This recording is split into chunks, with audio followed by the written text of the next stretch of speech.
With me now we have Primarc, who is the Managing Director of Primarc, and we're right now in your sales gallery in Rawang. But perhaps you could begin by sharing with us more about Primarc and your work that you've been doing. Okay, well, Primarc is a relatively new company that we have formed. It's actually it was formed because of this project, Fields of Gold. But we are not new in the business. We have existing projects previously under our holding companies. The reason for Primarc's existence is because we wanted to move to a new direction. And the direction would be to create unique homes, one of its kind, the first of its kind, and because of its branding purposes, so people can identify if you purchase a property from Primarc, it would be of a unique feature and or it will be distinctive enough. So Primarc's purpose is to sell homes that are unique, and if you are owner of one of our Primarc homes, you would feel that you are part of a unique crowd with a unique home that perhaps you might not see every day. So that is the history of Primarc, and that's where we want to move Primarc to in the future. And our target, we have actually been in development for about 15 years, 15 years, and we have projects in New York as well, and Primarc is cultivation of the stuff that we learn overseas and locally, and how we can bring something new to Malaysia. So that's what Primarc is. Impressive.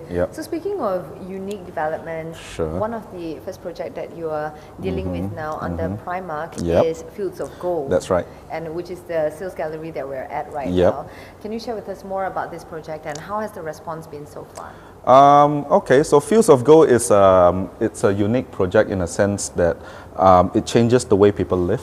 It changes the way people live. It changes the scenery of where you live, and it changes the environment of your living. So that's what unique makes Fields of Gold unique. I can go into more detail later if you want. But the summary versions of what makes Primarc Fields of Gold unique is that we just want people to live in a more what do you call it, a more environment that promotes wellness, and so in a place where you don't see a lot of cars, and a place where it's safe for children, and a place that it's where your homes open up into a beautiful park and a beautiful view, rather than having roads in front of your house. So if you live at Fields of Gold, you won't see any cars, you won't see any roads. All you see is just a beautiful four-season park, theme park, and just facilities, and it's completely car-free. So your children or your family members can go to the park without accessing any roads right in front of your home. So that's what makes it unique. In terms of our response so far, it's been pretty good. We have got about 70% sales so far. We're very happy with that progress, and we are launching into phase 2 of our sales, where we are starting to raise the price of the remaining units to reflect the progress in sales. So we are very happy with the response, and we're very happy to be able to find customers who can relate and who know that they want to this kind of new kind of living. It's completely different from anything that people would have seen before. That's right. In terms of your customers, are they already residing in Rawang, or they are from neighboring townships? Well, surprisingly, most of our customers actually are not from Rawang itself. We do have customers from Rawang, sure.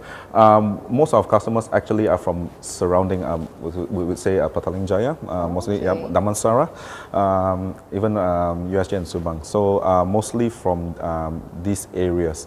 And what most of them, what they are where they're from, are people who are moving out of their parents' home, perhaps, professionals who are looking for perhaps a place for setting up a new life. Maybe they're newlyweds, or even retirees. So our project caters for all classes of people, all kinds of people. There's always something for everyone there. And we don't target a specific age group or a specific class of people. It's more of the kind of people who are looking for a certain kind of environment to live. So the kind of people we are looking for, I don't know if I'm just overstepping your question here, but the kind of people we're looking for is perhaps like a new couple who are newlywed, and they're looking for somewhere where they can call home, truly call home, and where they can bring their kids up.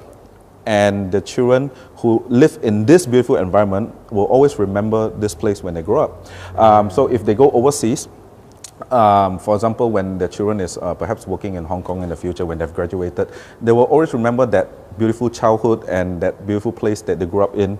That is fields of gold. Whereas if I was living in a crowded urban city nowadays, we're living in a terrace house or semi-D homes in an urban city. It's just one of the many. So if I'm gone overseas, I won't have this memory of childhood to relate to. Which is why may I just put an example, like in America, you have people working in a city, and they will always go on about the apple pie in Texas where their mom used to cook to, and can't wait to go home in the summer to visit their parents in the ranch, or to jump in the pool, in the lake holding that swing rope.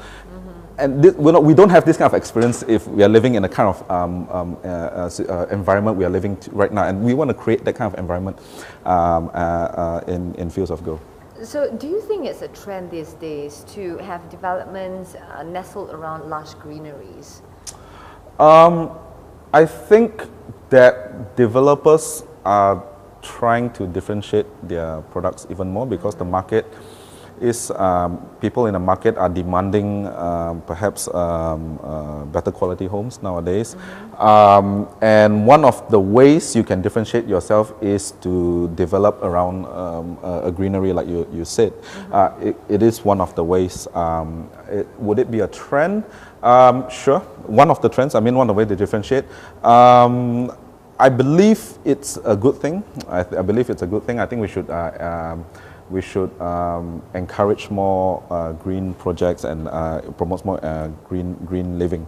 However, just to clarify that Fields of Gold isn't just about having a park or having a green. What makes us truly unique, if I may go there, is that the way our home interacts and relates to the green, that's the key difference. So if you will have to have a gated and guarded community, and you have a nice park in the corner and a clubhouse, and then our homes are all in the other side, that's one way to go about it. Nothing wrong with that. It's fantastic. We just want to go about it differently, where we don't have a project where you have homes and a park in a side. We integrate the park directly into your home. And what this means is we put the park in the center of the entire development, and then we build homes touching the park directly. So what is important, the differentiation is that when you open the front door, you don't see any cars or roads or your car porch. You open your front door directly into the park. And so your first step out of your home would be into the park. Your first step into the home, you will see a stream, perhaps. Or your first step out of your home, you will see a tree house, and you will see maybe cherry blossom trees. And so that's the uniqueness. So if you allow me to indulge myself for a moment, if you imagine a cottage in the mountains of Switzerland, perhaps, right? Sound of music, and you open your cottage, and immediately you see someone running into a field of lavender flowers, perhaps, right? That's what I'm talking about. Rather than you open your front door and it's a car porch, you see some shoes, you see a road, and then you have to take the car and drive it a short distance, sure, to a clubhouse, or maybe take a car and drive it to a park. It makes a big difference. It's hard to differentiate, but it makes a big difference. One being that it's like living in a villa, cottage, resort, and the other one is still living into as if you're just living in an urban city still. So that's one of the key difference between what my project is. But yes, the trend is going into greenery. Sure, one of the ways. There are many other ways like condos and stuff. I won't go into that. Do you foresee any future trends in the coming years? Well, like I said, I do foresee that there will be more differentiation in the market. The more developers are moving towards, for example, having sceneries. Lakes is a very popular scenery nowadays. Every project seems to have a lake. Other forms of development differentiation, sure, greenery, the safety. Safety seems to be the trend nowadays, unfortunately. But there is, of course, some pressure in the market for relatively affordable homes. Now, you do have to differentiate adding features and affordability. You have to add some balance into it. So there will be a trend towards, maybe I can say, affordable differences. It's interesting. For us, we want to move towards more unique developments too in the future, like perhaps houses that are like tree houses. You're living in tree houses or igloo-shaped homes. Wow, in Malaysia? Yes. cube homes that is very popular in the French in France, the countryside in France. Homes that have movable walls. So we want to move towards that. That's just us. That might not be the trend in Malaysia. The trend in Malaysia, of course, would continue to be. I foresee gated, guarded, safety. That will be a key feature, and there's nothing wrong with that. I think it's a good trend to follow. Sure. So what made you attracted to invest in Rawang? Oh, well, if you look at the past projects for our companies, the previous 5 projects, we do like to invest in up and coming areas. We try to stay away from areas that are what do you call it, saturated? Yeah. So, well, high land value, prices are high, sure.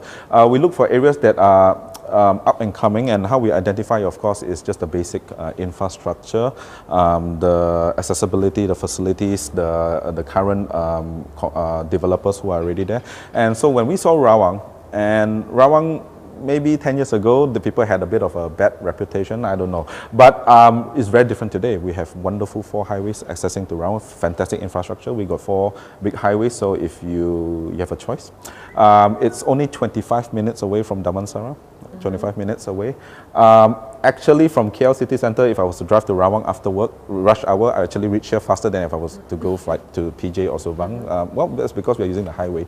And it's an up-and-coming town, which means there are already facilities here. They have hospitals, they have private hospitals, they have malls, they have police stations, fire stations, they have parks, they have schools. So it's fantastic. And then what attracted me even to Rawang is the potential of Rawang, meaning the existing development here from other developers. So the developers, they are coming here, all pretty much dedicated, good developers. So it's more of a teamwork where we all bring it up together. And so, you know, in just coming up, there's already 3 international schools coming to Rawang. There's another big shopping mall coming up for the theme park. So there are a lot of things that's going to happen in Rawang. And when I see this kind of potential, just 25 minutes away from Damansara, and you can buy your house at half the price or less or more than if you purchase the house in Damansara, it's a good place. It's a good potential for people, you know. So if I was to ask someone who's staying perhaps in an expensive area, well, you get a place double the size, half the price, just extra 20 minutes drive a day, you know, maybe it's worth it. It depends. So mostly, so there's something for people to think about, you know. And it's a fantastic place. Good schools, good infrastructure, good malls. You have everything here. So when I see this, to me, Rawang, fantastic place. I love it here, which is why we do have other land banks here in Rawang as well. We foresee Rawang to grow very much in a very near future. Actually, it's a good place to come. I see. So in the near future, your future projects would entail Rawang, or are you looking at other areas? Well, okay. Well, I do have land here. We do not. We do not necessarily identify our projects based on land destination. Like, would you say, if you ask me, do we have a land bank? I would say yes. So we have a small land bank in Klang, Rawang, Semenye, sure, places like that. But Primarc is a bit different, where we are actually approaching a top-down approach rather than a bottom-up. And bottom-up approach meaning some developers, they like to buy their land first, so they have a lot of land, right? And then they identify what this area can support and what the kind of development can be built for this area. Yeah. So they'll do it accordingly. For us at Primarc, we actually design our homes and project first. Then we look for the land that can accommodate, or the area that can accommodate this project. So we are more design-centric developer. Well, that's because we want to design unique projects. Yeah. So if our next project, we were to come up with a very unique design where it's more, yes, perhaps, where it's more targeted to a certain group of people. So we will ensure that the land and the area is more, perhaps more appropriate for this kind of concept. So so it's a bit different. I know sometimes you ask developers, they will say, yes, we have land here, but we are more design. So we have an idea bank more. Yeah, and then we have concepts, we have ideas, and then we'll identify where the suitable land is for this particular idea. So that's how we want to angle our business model more. All right, fantastic. Thank you so much, Primarc, for sharing with us. Thank you. Thank you.